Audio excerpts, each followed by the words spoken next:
Today, we're going to create this shimmery, sparkly eye. It's soft, it's gray, it's glam, and as always, I'll list all the tips on the screen so you can follow along. Let's get the hair clipped back and add a light colored base. This is gonna help our eyeshadow pop and stay in place all day. Now grab a pencil brush, dip into a dark brown shadow, and push that color directly into the crease, into that inner corner, and drawing a little V on this outer edge to build our shape. Let's take that same pencil brush, dip into a black shadow, and trace over that to deepen up the intensity. But don't worry, we're gonna blend. Now with a clean, fluffy brush, just run that through the crease to soften up those colors and kind of marry them together. And then with that same fluffy brush, go into a brown shade that you would use as a transition shade or something you would use on your face as a bronzer color, and put that directly over those colors. And now is when you're gonna start to pull out and curve the brush in to give ourselves a beautiful blown out look. Just look at the difference from adding a little brown and pulling the color out. And this is just the gray and black shadow. Now we're gonna add some more black into the crease just to intensify it a bit more, and use that pencil brush to pull it up from this lower lash line so that we really frame out that edge. And then back in one final time with your fluffy brush just to soften it up, and then blend. Now grab some micellar water, and with a Q-tip, dip into your micellar water and use this to clean up this line right here, because we want this to be really sharp and really crisp. Back in with our primer, but this time we're going in with a really tiny flat brush so that we can control our application. And we're gonna start to pat that primer out. And with another flat but more fluffy brush, dip into a tan shade just like this. And if you're more fair complected, go for shades like this. Now put that on the eye right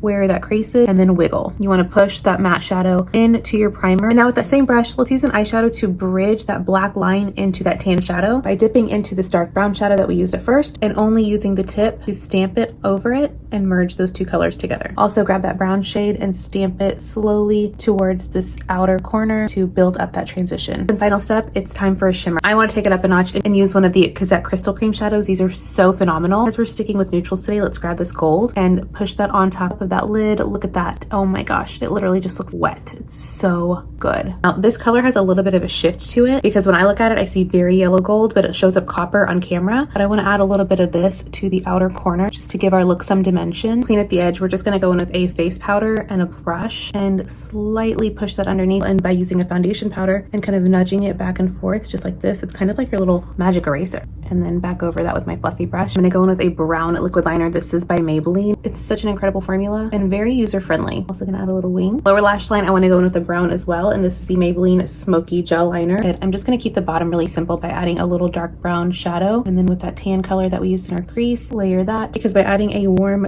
brown to the lower lash line, it helps to transition your lower lash line makeup into the rest of your face. Because I don't really want to cover up our eye makeup, I'm going to go in with these super cute little half lashes from Amazon. I love these. They give you just the right amount of flare on the end of the eye. Don't forget to add mascara to your falsies to help them blend in better. And we're done. Let me know if you would try this.